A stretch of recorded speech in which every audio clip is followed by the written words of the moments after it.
Let's get hype. Welcome into the Husker247 HypeCast. I am Mike Schaefer, joined by Michael Bruntz, Brian Christopherson, and this week's special guest. You know him from 93.7 The Ticket, from Early Break. What else do we know him from? We know him if you're at the 70th and Van Dorn Brewskis. Oh yeah, or on Sundays, and you hear a loud Dolphins fan somewhere in the background. You're going to know him from that. Pretty solid golfer. Yeah. can be playing randomly in golf events throughout the summer. What other ways do we know Jake Sorensen? I don't know. Well, people will know him from this podcast. I'm sure this will be a big boon for your morning audience. They'll follow you from this over to the 6 a.m. spot with you and Sipple and Bill Bush. They might know me also, Mike, from your quote tweets of Sorensen tweets from back in the day of Sorensen Watch. Sorensen There's Lanny tweets and Sorensen Watch, and they provided great fodder. Yeah, it was a good time. You've quieted down on those, but I think I'm still outlandish, so nothing's changed on my end here. Well, if you want to be as outlandish as possible on today's show, we would appreciate it. Nebraska gets Michigan this weekend back into conference play after finishing up non-conference with back-to-back wins against Northern Illinois and Louisiana Tech. We will start on the offensive side of the ball, and we'll start with Jake Sorensen. Jake, at this point, given what you know, seeing 2 games roughly of Jeff Sims, 2 games of Heinrich Haarberg, 2 games for Jeff Sims against Power 5 opponents, 2 games for Heinrich Haarberg against Group of 5 opponents, does it matter which one ultimately starts for Nebraska on Saturday against Michigan as it relates to the offense? I think so, and I think I favor in regards to Haarberg. Michigan's a team. Look at last week against Rutgers. They were up 17-7. Rutgers had the ball on their side of the field, went for it on 4th down, and threw a pick 6 that pretty much ended that game, made it 24-7. The guy who makes less mistakes is who has to play on Saturday. Jeff Sims, it's not just been baffling picks. It's been, of course, the whole fumbled snap situation. He hasn't played in 2 weeks. He played 1 snap against Louisiana Tech, and when Haarberg's helmet went off and ran the ball for a yard. I think it matters. I don't think that you just eliminate your turnover problems with a couple weeks off. He had these problems at Georgia Tech. He's had them here at Nebraska.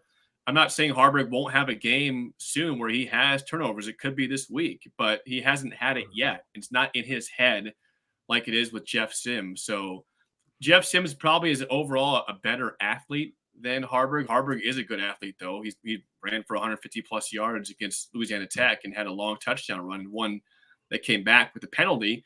But I think it does matter. I think Haarberg gives the team a better chance to not kill itself with some self-inflicted wounds. BC, a few years ago, Michigan came into Lincoln in a game that Nebraska was able to keep close, ultimately couldn't win. And the concern at that time was how the Huskers would handle Michigan's front 7. The concern this time is how the Huskers are going to handle Michigan's front 7. A lot of, not the same exact offensive line, but some similar pieces played that night in 2021 as we'll be playing here in 2023. What do you make of Nebraska's offensive line, and how effective can they ultimately be against probably the best front 7 on their schedule? I think the O-line is, I keep saying it every week, I think they've been okay. There's like some really good things, and then there's some really bad things, and it's sort of all mixed together in the blender. So I don't know how okay is going to translate this week. I'm not real confident about it, if I'm honest. I thought 2 years ago, not to revisit the past too long, but I thought as rough as that season was in close losses, Nebraska's offense at that moment in time was sort of rolling. Like they had a nice little run of where they had something, I think, that was sort of working. And you don't necessarily feel like this offense has maybe those explosive plays, especially on the perimeter, that you sort of need against a defense like this. Like, it's really hard to pound out a 12 or 13 play drive and convert like 3 third downs against this type of defense. Like, you want to do it, but it's can be next to impossible. And so these are the type of games where you do need like Tommy Hill or somebody to run past somebody in the pass to be there and him to catch it, and it'd be like a 58-yard touchdown where people are like, I didn't see that coming. And it flips the game. Can Nebraska produce like 1 or 2 plays like that? If they can, I think it's a game into the fourth quarter. If they can, I think Michigan will pull away as it later in the game. Bruntz, BC hit on it. Explosive plays. Who are some of the players now 4 games in that have the ability to sort of be a home run threat for Nebraska? I know there's not a lot of them, and your face basically tells the story there. But please go through the list. It's a short list. Tommy Hill, I think, has the speed where he can run by somebody. This game is a tough one for me because it feels like if you look at Nebraska's wide receivers and their tight ends, if you're Michigan's defense, there's probably not somebody on that roster for Nebraska right now that you're thinking, okay, we really need to dedicate more than one guy to covering this guy. Like, they probably feel like they can cover Nebraska's guys with single coverage and live pretty comfortably that way. Tommy Hill, you got to find ways to get Fedoni more involved. I mean, I think he can be a little bit more of an X factor in the pass game. He even said they were trying to get him the ball on a couple plays, and actually similar plays to the one they hit him on the touchdown, but they just never linked up, or somebody was running the wrong way. He said he actually, messed it up a couple times too. So right now, I mean, the big plays are on the ground. And I just don't know that this is the type of defense for Michigan where you're going to be able to count on Haarberg running by somebody unless, you can give them enough of an option wrinkle that they haven't seen before to kind of even the playing field there. But there's just not somebody on this roster right now that you're like, okay, this is a guy that is going to go out there and catch a 50-yarder unless it's Tommy Hill. He's run by some guys before. But, they need to complete one or two of those so opposing defenses have to actually think about that play going forward. Sorensen, we haven't seen a lot out of Nebraska's special teams. They haven't attempted that many field goals. We've seen 2 misses now from Tristan Alvano. In a game where, points are going to be at a premium, what's your confidence level if Nebraska's in a 4th and 4 situation from the 30? Going into, do you feel like they almost have to go for it based on where they're at with Tristan Alvano and just a few kicks into the season, or do you just go ahead and trust the leg there too because points are a premium? Well, I think that if you're missing a field goal close, missing it just off the edge, it's something where you feel confident in his ability to do it. He was way off on the kick at the end of the first half. It wasn't close, so I'm not sure exactly his confidence level. He's done well with extra points, which is something, but field goals, we haven't seen it yet. So my concern would be very high in terms of the ability to score points. And like you said, points will be at a premium on Saturday. You don't have a guy you can count on it 4th and 4. I know it's been a good start to the year for Thomas Fedoni. He's had a couple touchdowns. It's great to see the bounce back from injuries for him. I don't think you can still say he's going to go high point a ball against a Michigan defender and for sure get a first down. But when it comes to kicking field goals, yeah, I mean, if it's a long kick, I'm nervous as heck and biting my fingernails trying to see what happens with Alvano. So I don't think we're at the point you put Bleekrode in there unless you see an early kick missed against Michigan where it's clear it's going to be a tight game. You can't have that. Then maybe there's a conversation. But I still would say he's the guy until he misses a couple more. But if that's the case, you're going to give away possessions and games, and Nebraska's got very little margin for error, so you can't be just giving away possessions and points this season. So to answer the question, yeah, major concern with field goals. I don't feel confident at all outside of the 15-yard line for a kick, which is concerning. But we've seen that now for several years at Nebraska, unfortunately. Yeah, BC, what if any wrinkles do you think we could see for Bruntz mentioned kind of the more traditional option, or at least I thought that's sort of what he was getting at there. What other wrinkles do you think you could see for somebody like Anthony Grant, where maybe just lining it up and trying to run directly at Michigan is going to be challenging for your offensive line? And it's not necessarily always the strong suit of Anthony Grant, who's better when he can bounce things or there's space. Do you see or foresee ways that they can utilize him differently this weekend?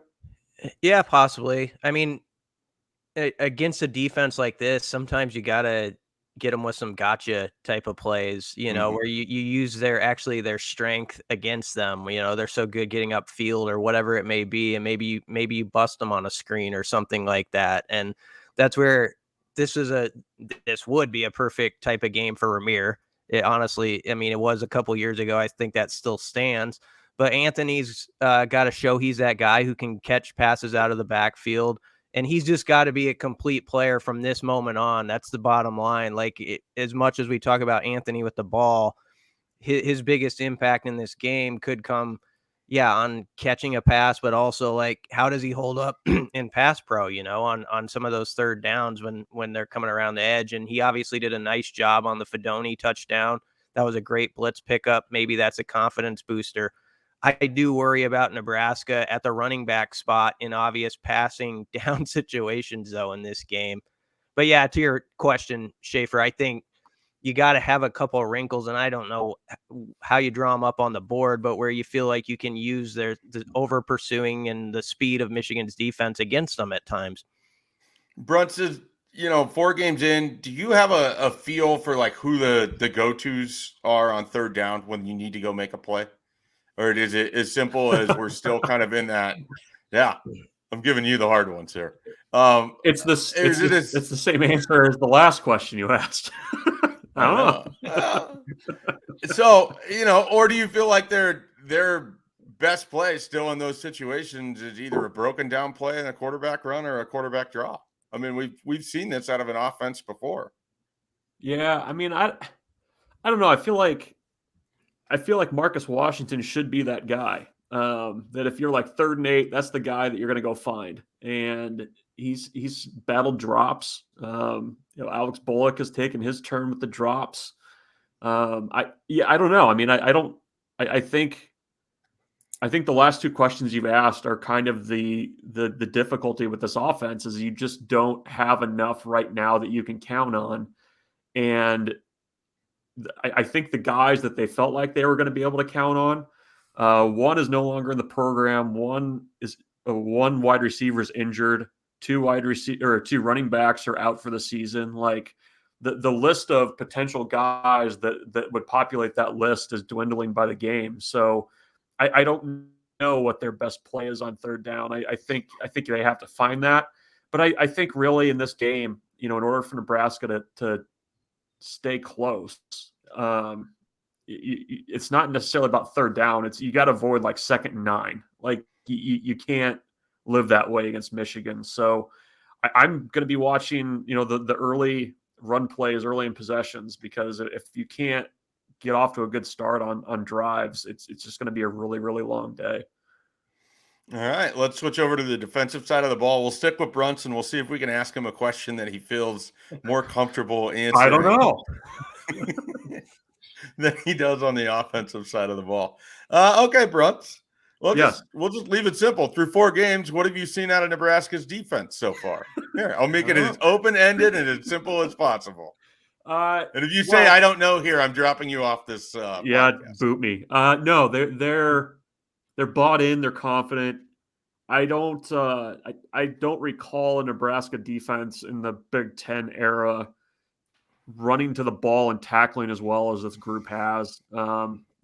With somewhat last game, it got a little shaky with some of the tackling. But I think for the most part, they're playing steady. And, I guess it's nitpicky, but now we're to the point where we're talking about how do you create more turnovers? How do you kind of take that next step as a defense? And I feel like for the last decade or so, Nebraska's never even gotten to that point where you can even have that conversation about, well, what's the next step to being a good defense?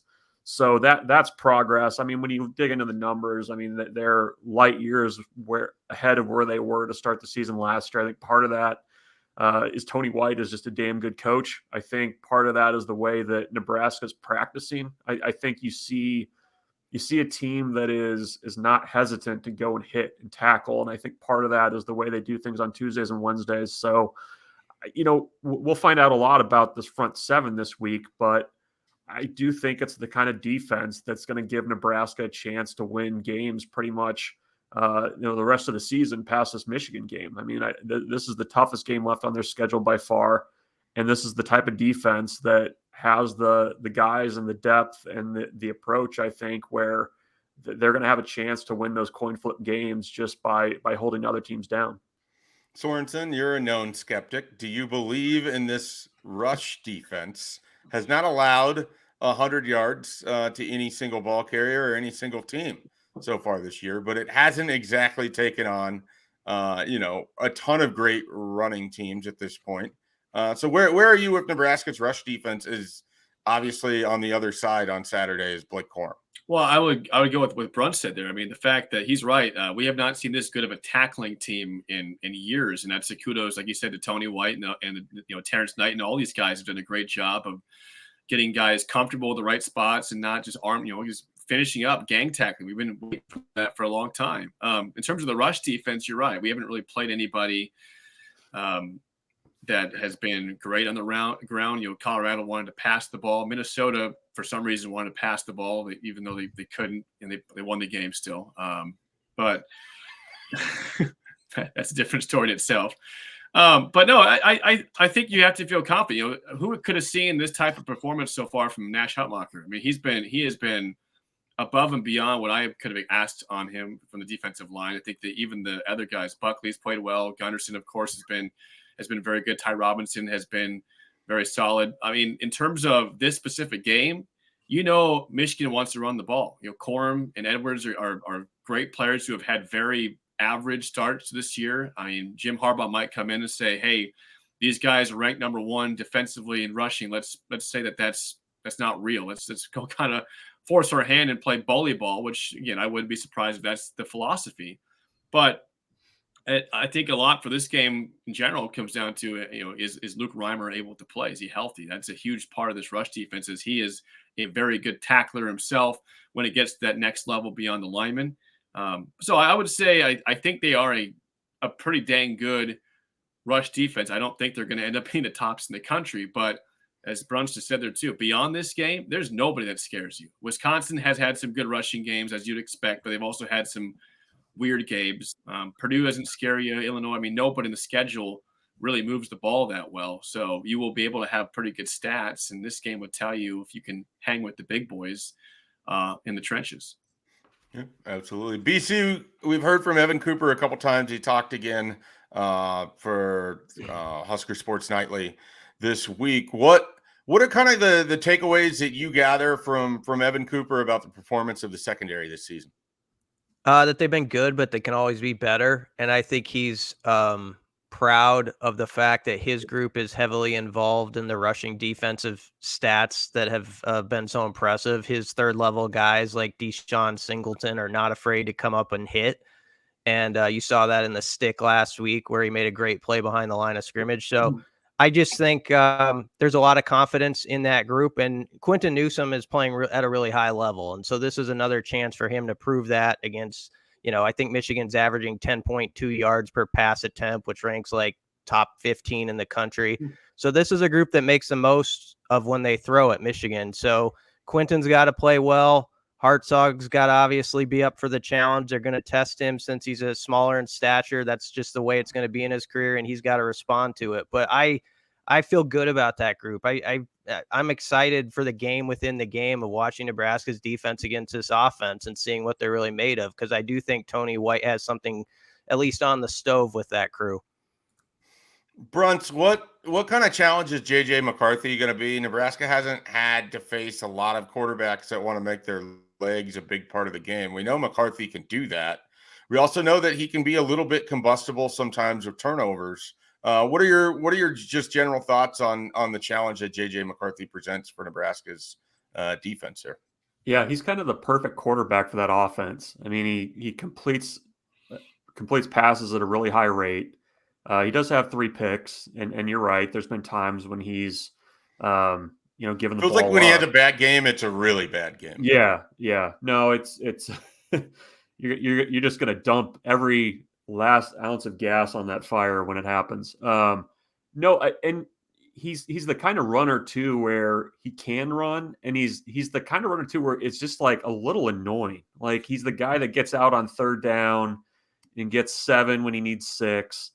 And Yeah, I mean, I think, he fits the offense. I think Nebraska, would like it where, you're good enough against the run that you make him have to beat you a little bit more, and make him have to convert third and longs. I think the danger for Nebraska is, you only have to give up 2 or 3 big plays in this game, and that can be the ball game right there. If they hit a deep ball or are able to kind of take advantage of a bust or something like that. So it's going to be a challenge for the pass rush, but again, Nebraska is going to have to win on first down and get Michigan into second and long to kind of try to force the issue that way to have success. Because neither of these teams play quickly, and I think Michigan's more than fine with playing deliberate, boring football and getting out of there with a win. And I think Nebraska is going to have to do something to get McCarthy off his game to kind of have a chance here. Sorensen, who's kind of your, for the first 4 weeks, who's your defensive MVP at this point?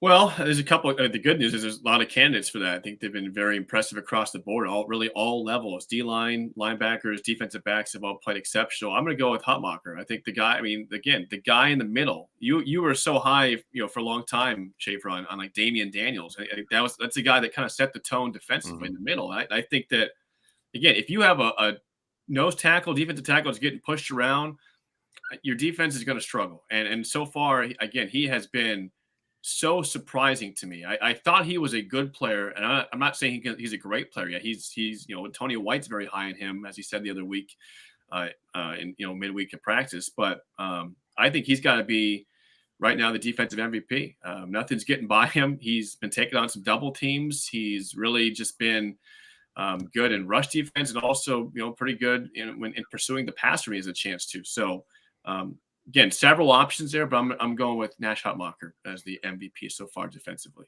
Yeah, absolutely. BC, since he's arrived, Matt Rhule's kind of talked about the importance of doing all of the small things. This feels like one of those games where that's really paramount. And with that is special teams. What are sort of your just thoughts on where the special teams are at? We talked about kicking earlier, so you can mention that, or you can move on from it. But where are your thoughts on where special teams sit here 4 weeks in? I think it's been all right, but they need to make some more high-level plays. And if you're going to win a game like this, you got to block a kick or have a return, of 25 yards or something on a punt, something like that flips the field dramatically. Buschini's got to have a game where he's just in his element and has 3 kicks where he knocks inside the 5-yard line. You need one of those type of performances from him. And him, I like Buschini as a punter a lot. He needs to have that game where he doesn't have that 34-yard punt too, that's just a sort of a bad net. So that's going to be a big key in this one is when he's called on, he's got to do a really great job. Nebraska's got to cover gangbusters. Phelan Sanford's been really good on that unit. So maybe he makes a play. So that's what you're looking for in this game. Nebraska can't just, I think, be neutral in this department. They actually have to win it. And that's a big ask. I'm not sure they can, but that's what needs to happen if you're going to pull an upset like this. Yep, absolutely. All right, we're going to take a quick time out. When we come back, it is time for oddly specific predictions and picks to click and score predictions. Is anyone going to be bold enough to pick Nebraska to upset Michigan at home? Let's find out. Oddly specific prediction time. We're going to start with Jake Sorensen. What is one thing that you are predicting is going to happen on Saturday? In the first half, let's go second quarter, 10 minutes to go in the ball game in the half. Nebraska will run a successful fake punt against Michigan. They had a successful fake field goal attempt that was not a touchdown. They got a first down that led to a touchdown in the first half late against Louisiana Tech. I will say Nebraska will run a successful fake punt earliest second quarter against the Wolverines.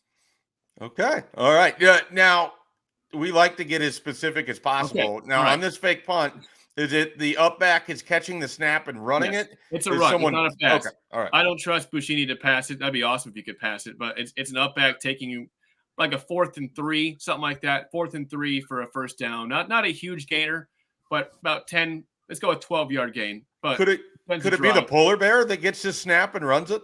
Boy, that would be a hell of a story, wouldn't it? That'd be awesome. That'd be great. It'd be quite exciting. All right, Bruntz, what do you got? So we kind of hit on it last week, right? The oddly specific prediction kind of hit partially. I was undone by a muted celebration from Thomas Fedoni. But let's see. That would be, we'll go 4 straight games.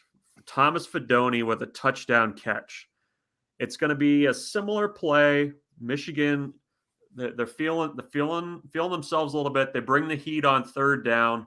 Haarberg gets it out, floats it to Fedoni in the flat. He goes for 12 yards for the touchdown, and he didn't hit the Hulk Hogan listening to the crowd celebration last time, but I'm just going to go the full Degeneration X crotch chop as the celebration after the 12-yard touchdown, as he continues to gain confidence and becomes probably the go-to guy that I can answer in Nebraska's offense on third down. So Thomas Fedoni, 12-yard touchdown on a third down play, Degeneration X crotch chop celebration. All right, so now we have to break into what we're doing here to really drill in on this. Which member of DX does Thomas Fedoni most remind you of? Is it A, Shawn Michaels, B, Triple H, C, X-Pac, D, Billy Gunn, or E, the Road Dogg Jesse James? Fedoni doesn't have the man bun anymore, right? He got rid of that. So he does not. So he can't be Billy Gunn. But Billy Gunn has also cut his hair sometimes too. Yeah, I'll go Triple H. I think that's the play there. But yeah, 12-yard touchdown to Fedoni. Any other? I don't know that either of you watched or paid any attention to wrestling. So if you have thoughts, feel free. I got a pass on that one. They're going to quietly bow out. I'll join Bruntz with Triple H on that one as well. All right, now we're back to regularly scheduled stuff here. My oddly specific prediction: Nebraska will have a touchdown in the first half. But what occurs on that drive leading up to the touchdown will be a successful fourth down quarterback sneak in which the Huskers need exactly 2 yards, and Heinrich Haarberg is able to get behind the offensive line, stretch out the entirety of his 6'5" body. There will be a long, lengthy review in which both fan bases claim that their side is correct. Nebraska will think that it's a first down. Michigan will think that it's a stop. There will be a long TV timeout for this. Twitter will be ablaze with people complaining about how this is slowing down football and making it worse. Nebraska ultimately will get the first down and eventually the touchdown. Brian Christopherson. Was the call on the field a first down and they confirmed it? They call it a first down and then they review to confirm it. And then it comes back as call stands not confirmed. All right. Michigan's going to have like a 10-point lead, and this is going to be midway through the second quarter. McCarthy's going to make a mistake. John Bullock's going to just be – he's not going to see him. He's going to be like in his blind spot. He's going to throw it right to Johnny Bullock, going to pick it off about the 35, 40-yard line of Michigan, and he's going to run down the sideline, and they're going to get him at about the 7. They're going to knock him out at about the 7. And then it's going to look like Nebraska is going to trickle the drive away. Like they're not going to score off of it. It's going to come to a fourth down and goal on the 2. Nebraska is going to go for it, feeling like they got to get the 6 points here. They're going to call whatever their 2-point play is, and it's going to be one of those Haarberg like sort of jump passes with Fedoni. Nice. And it's going to be well covered. It's going to actually not trick Michigan, but it's going to kind of get knocked around, and Fedoni's going to come up with it, and it's going to be a touchdown that puts him back in the game. All right. I like it. All right, picks to click. Who wants to start? Any volunteers? No volunteers, so we'll start same order. Sorensen. This is my official game prediction, right? No, pick to click. Your player that you think will play well. Player of the game. I think for Nebraska, it's going to be defensively. I just don't think a guy in offense is going to shine today, shine on Saturday for Nebraska. I will go with I said the same name a lot. I know I sound like a broken record, but I'm going with Nash Hutmacher. I know it sounds, I've said his name 5 times, but I love the way he's played football this year. I think he's going to prove that, we talked on the show this week that Michigan's offensive line has not been the same. They lost their center who won the big award last year. They've not been as effective. Nash Hutmacher is going to know that. He's going to get in the backfield. He's going to have a couple tackles for loss. He's going to get a quarterback hurry as well. He's gonna be a big force in the middle. So I will say for the 5th time today, Nash Hutmacher is gonna have a big game. He's the pick to click for Nebraska, and they're gonna be respectable in holding Michigan to a number I will tell you here in a second for the score. Okay. And Bruntz. The Remington Award, I believe, is awarded to the top Remington, center, right? Yes. He played at Nebraska, Jake. Ask Sipple about him. Yes. Remington Award. Yes, correct. I had to think about it for a minute. I'll go. I think it's going to be a special teams or defensive player. I'm going to go Brian Buschini. I think Nebraska is going to need to be somewhat even in the field position battle. Feels like it should be a decent day to kick. Might be a little windy. I think Buschini might uncork, one of those punts that kind of gets the ooh when it off the foot. So I think I'll probably put 3 inside Michigan's 20, but I'll go Brian Buschini as my pick to click. Which can you make that? I don't know if that bodes well for Nebraska, but that's who's going to have a good game. Can you give us that ooh again? Ooh. All right, perfect. Wow. My pick to click is Ty Robinson. I think that he has played well this year. I think he'll have another solid game. I think Nebraska's rush defense will look good against Michigan throughout the 4 quarters, and I think Ty Robinson will have a couple tackles for a loss and a pressure as well. BC? DeSean Singleton. He's a freaking good player. Like he wanted to be great, as Evan Cooper said, and he's sort of trending toward that. I just think he's showing that he's a big dog, and I think on a stage like this is an opportunity to sort of announce to the Big Ten community, you should maybe know about this guy. I think he'll make a play behind the line of scrimmage, big hit, something like that. I'll say DeSean Singleton. All right, excellent. Score prediction time. Jake Sorensen, get it started. I think right now the spread was at 18. I want to say in favor of the Wolverines. Huskers will cut that in half. Michigan 23, Nebraska 14. I don't trust Nebraska to make field goals. They're going to go for touchdowns when they have to. Convert 2 of them. Wolverines 23-14 over Nebraska. I got to say, that's a respectable score. Bruntz. Yeah, I think Michigan's going to take the air out of the ball late. Going to get one of those really long drives where maybe Nebraska can't get off the field. These teams don't run a lot of plays. That was actually going to be my oddly specific prediction, was the number of plays these teams combined to run on Saturday. But I think Michigan tacks on a late one, 29-13, Michigan over Nebraska. All right. I also believe Michigan will win this game. I have a tough time seeing Nebraska put up a lot of points. So I have this one at 31-10 for Michigan on Saturday. BT, finish it off. Yeah, a lot of similar scores here. I'll say Michigan 30-14. Same things that have been expressed. I do believe it's a day where we're going to walk away thinking Nebraska's defense is still pretty good. I think that, remember a couple of years ago when they fought Ohio State in that game and lost, but you're like, man, that's a tough unit, and the other side knows they were in for a fight that day. I sort of think Nebraska's defense is going to show up and Michigan's going to walk away with respect for it, but still with the win. Yeah, I mean, Nebraska put up a better effort against C.J. Stroud than certainly the Jacksonville Jaguars did on Sunday. So, ouch. There's that. There's that. All right.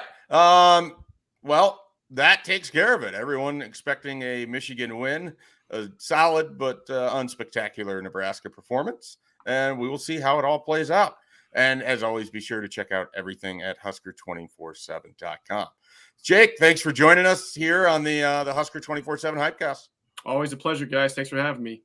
for Jake Sorensen, for Michael Bruntz, Brian Christopherson, I'm Mike Shaver. Be sure to check out Husker247. We'll be back with more content.